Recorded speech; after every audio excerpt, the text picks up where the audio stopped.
బోధి ప్రేక్షకులకు నమస్సులు. రేపు జనవరి 1 ప్రపంచమంతా కొత్త సంవత్సర వేడుకలను ఎంతో వైభవంగా జరుపుకుంటారు.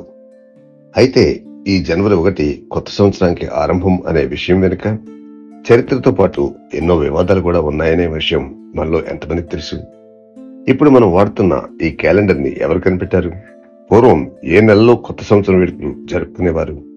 మన దేశంలో ఈ ఆంగ్ల క్యాలెండర్ ఎలా అమల్లోకి వచ్చింది? అత్యంత పురాతన సంస్కృతి గల మన దేశంలో జనవరి 1 కొత్త సంవత్సరాన్ని ఎప్పటి నుండి జరుపుకుంటున్నారు? ఇటువంటి అనేక విషయాల గురించి ఈ రోజు మనం తెలుసుకుందాం. జనవరి 1 నుంచి కొత్త సంవత్సరం ఆరంభం అవుతుందని, ఆ రోజుని న్యూ ఇయర్ గా సంబరాలు జరుపుకోవడం చేస్తుంటాం. కానీ దీని వెనుక చాలా పెద్ద చరిత్ర ఉంది. హిందూ, బాబిలోనియా, జెరోస్ట్రిజం, హిబ్రూ, రోమన్ వంటి ప్రాచీన నాగరికతలకు చెందిన ప్రజలు కొన్ని వేల ఏళ్ల క్రితం వారి క్యాలెండర్లను రూపొందించుకున్నారు. ఈ క్యాలెండర్స్ అన్ని సూర్యమానం లేదా చంద్రమానం ఆధారంగా రూపొందించినవే. అయితే నేడు మనం ఉపయోగిస్తున్న ఆంగ్ల క్యాలెండర్ పుట్టిక రోమన్ క్యాలెండర్ నుంచి వచ్చింది. సామాన్య శకపూర్వం 7000 సంవత్సరాల ముందు వరకు రోమన్స్ తమ కొత్త సంవత్సరాన్ని మార్చి నెలలో జరుపుకునేవారు. అప్పట్లో వారి రోమన్ క్యాలెండర్ లో కేవలం 10 నెలలు మాత్రమే ఉండేవి. ఈ క్యాలెండర్ ని సంస్కరించాలనే ఉద్దేశంతో సామాన్య శకపూర్వం 7000 సంవత్సరాల్లో ఆనాడు రోమన్ పాలించిన న్యూమా పాంటిలియాస్ జనవరి, ఫిబ్రవరి అనే 2 నెలలను ప్రవేశపెట్టాడు. రోమన్లు ఏదైనా నూతన పని ప్రారంభించాలంటే మొదటి పూజ జానూస్ అనే దేవతకు చేసేవారు. ఆమె పేరు ఆధారంగా జనవరి అనే నెలని రూపొందించడం వల్ల ఆ నెలనే కొత్త సంవత్సరానికి ఆదిగా చేయాలని నిర్ణయించాడు. అయితే ఈ క్యాలెండర్ లో ఎన్నో తప్పులుండడం వల్ల సామాన్య శకపూర్వం 45వ సంవత్సరంలో ఆనాటి రోమ్ చక్రవర్తి జూలియస్ సీజర్ పాత రోమన్ క్యాలెండర్ ని సమూలంగా మార్చి కొత్త క్యాలెండర్ ని అందుబాటులోకి తీసుకొచ్చారు.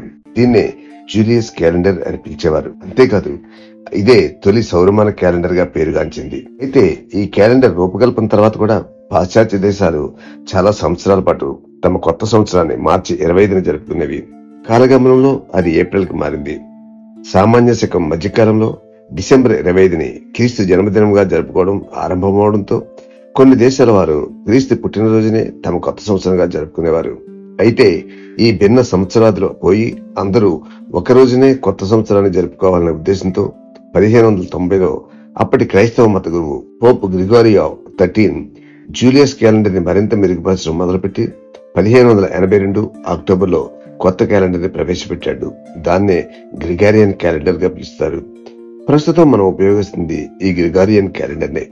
ఈ క్యాలెండర్ అమల్లోకి వచ్చిన తర్వాత జనవరి 1నే నూతన సంవత్సరం ఆరంభంగా జరుపుకోవాలని పోప్ గ్రిగారి గట్టిగా ప్రతిపాదించాడు. పోప్ ప్రతిపాదన అంగీకరించి ముందుగా ఫ్రాన్స్, ఇటలీ, పోర్చుగీస్, స్పెయిన్ దేశాల వారు అమల్లోకి తెచ్చారు. ఆ తర్వాత సామాన్య శకం 1699లో జర్మనీ, 1752లో ఇంగ్లాండ్, 1873లో జపాన్, 1912లో చైనా, 1916లో బల్గేరియా, ఆఖరిగా 1918లో రష్యా దేశాల వారు ఈ గ్రిగారియన్ క్యాలెండర్ ని అమల్లోకి తెచ్చారు. ఇక బ్రిటిష్ వారు 17, 18 శతాబ్దాల్లో తమ ఆధీనంలో ఉన్న అన్ని దేశాలలో ఈ క్యాలెండర్ ని అమల్లోకి తీసుకురావడం జరిగింది. ఆ కాలంలో మన భారతదేశం కూడా వారి పాలనలో ఉండడం వల్ల ఈ ఆంగ్ల క్యాలెండర్ అమల్లోకి రావడం, వారి కొత్త సంవత్సరాన్ని మనం కూడా జరుపుకోవడం మొదలైంది. అయితే ఈ గ్రిగారియన్ క్యాలెండర్ లో ఎన్నో తప్పులున్నట్లు మన దేశ పండితులే కాకుండా పాశ్చాత్య ఖగోళ శాస్త్రవేత్తలు కూడా ఒప్పుకున్నారు. ఈ క్యాలెండర్ లో ఉన్న తప్పులను సరిచేయడానికి అప్పట్లో ఒక కమిటీని ఏర్పాటు చేశారు. ఆ కమిటీ ఈ గ్రిగారియన్ క్యాలెండర్ ని క్షుణ్ణంగా పరిశీలించి అందులో ఉన్న చాలా లోపాలను చూపిస్తూ సామాన్య శకం 1926లో ఒక రిపోర్ట్ ఇచ్చింది. అయితే ఆ నివేదికను క్రైస్తవ సమాజం పూర్తిగా పక్కన పెట్టేసింది. అందువల్ల ఈ క్యాలెండర్ లో తప్పులున్న ప్రపంచీకరణ నేపథ్యంలో అన్ని దేశాల వారు జనవరి 1ని సంవత్సరాది ప్రారంభంగా జరుపుకుంటున్నారు.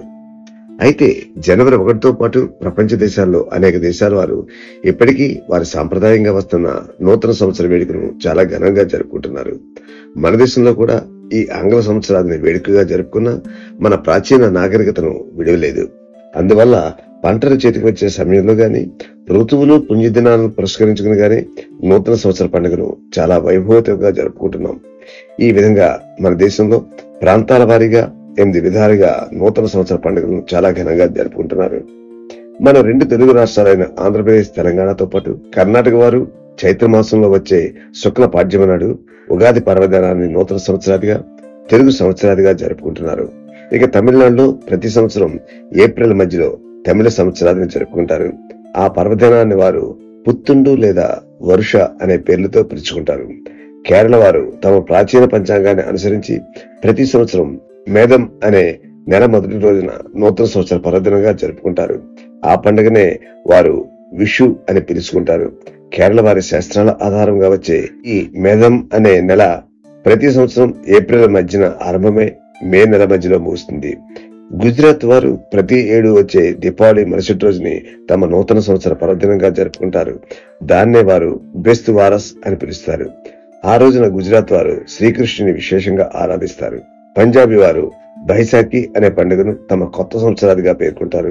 సిక్కుల 10వ మత గురువైన గురు గోవింద్ సింగ్ కలశ స్థాపన చేసిన రోజునే బైసాఖిగా జరుపుకుంటారు. మహారాష్ట్ర వారైతే గుడి పడ్వా అనే రోజుని తమ నూతన సంవత్సరాదిగా జరుపుకుంటారు. ఈ పండుగను అనాదిగా వారి రాష్ట్రంలో మామిడి పంట చేతికి వచ్చిన రోజున జరుపుకుంటారు. అస్సాం వారు ఏప్రిల్ మధ్య నుంచి వ్యవసాయం చేయడానికి అనువుగా సంవత్సరాదిని జరుపుకుంటారు. దాన్ని వారు రొంగాలి బిహు లేదా బహగ్ అని పిలుస్తారు. ఇక బెంగాల్ వారికి ఏప్రిల్ మధ్యలో తమ కొత్త సంవత్సరాది వస్తుంది. దాన్ని వారు పహిలా బైశాఖ్ అని పిలుచుకుంటారు. ఈ పర్వదినాన్ని బెంగాలీలు చాలా ఘనంగా జరుపుకుంటారు. అయితే మన భారతదేశమే కాకుండా చాలా దేశాల వారు తమ నూతన సంవత్సరాదిని జనవరి 1 కాకుండా వేరువేరు సమయాల్లో చాలా ఘనంగా చేసుకుంటారు. జపాన్ వారు జనవరి 20 నుంచి ఫిబ్రవరి 19వ తేదీల మధ్య నూతన సంవత్సరాన్ని జరుపుకునేవారు. దానిని వారు యాబురి అని అంటారు. అయితే ప్రస్తుతానికి జపాన్ వారు జనవరి 3న ఆ పండుగను జరుపుకుంటున్నారు. థాయిలాండ్, మయన్మార్ లో నూతన సంవత్సరాన్ని ఏప్రిల్ 13 నుంచి 15 వరకు జరుపుకుంటారు. దీనిని వారు తిజాన్ అని పిలుస్తారు. ఇరాన్ ప్రజలు సూర్యుడు మేషరాశిలో అడుగుపెట్టిన రోజుని తమ కొత్త సంవత్సరంగా జరుపుకుంటారు. ఇక అసలు విషయానికి వస్తే మన కొత్త సంవత్సరం అదే మన పండుగ ఉగాది నాటికి వాతావరణంలో మార్పులు కనిపిస్తాయి మరియు ప్రకృతి స్వాభావిమానంగా ఉంటుంది. మన పండుగ మనకు గొప్ప కనుక అదే జరుపుకుందాం. అయినా ఈ ఆంగ్ల సంవత్సరాన్ని జరుపుకునే వారికి శుభాకాంక్షలు తెలియజేద్దాం. సనాతన ధర్మాన్ని కాపాడండి, మన సంస్కృతి స్వరూపాలను పరిరక్షించండి.